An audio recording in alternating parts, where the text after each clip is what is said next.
नमस्कार, yes news महाराष्ट्रामध्ये आपल्या सर्वांचे स्वागत।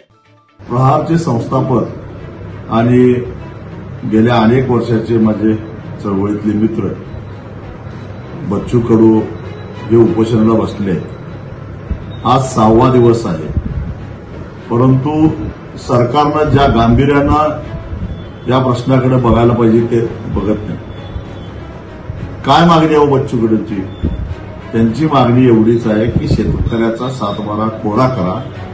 महायुतीच्या नेत्यांनी विधानसभेच्या निवडणुकीमध्ये तसं वचन देऊन शेतकऱ्यांची मतं घेतली आणि दिव्यांगांना 6,000 रुपये अनुदान द्या, ती सुद्धा मागणी साधी आहे। एक सामाजिक बांधिलकी म्हणून ती मान्य करायला पाहिजे आणि या मागण्यासाठी आज सरकार लक्ष द्यायला तयार आहे।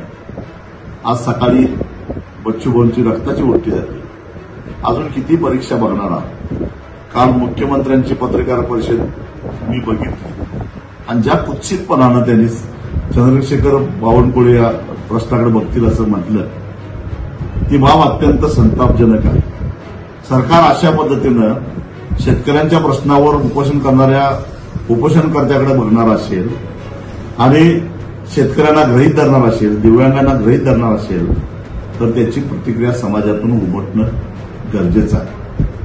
आणि म्हणून केवळ स्वाभिमानी शेतकरी संघटनाच नव्हे, जे लोक मोजरीला जाऊन बच्चू भाऊंना पाठिंबा दिला, त्यांच्या तब्येतीची विचारपूस केली, त्या सगळ्या सामाजिक संघटना, राजकीय पक्ष सगळ्यांनी मिळून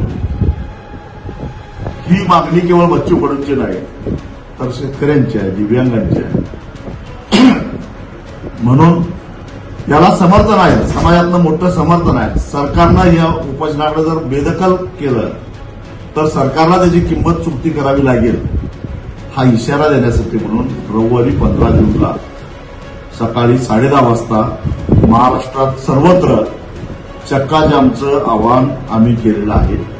ज्यांना जिथं शक्य आहे त्या ठिकाणी शेतकऱ्यांना कर्जमुक्त करण्यासाठी, त्यांचा 7/12 कोरा करण्यासाठी, दिव्यांगांना न्याय मिळवून देण्यासाठी म्हणून रस्त्यावर यायचं आहे।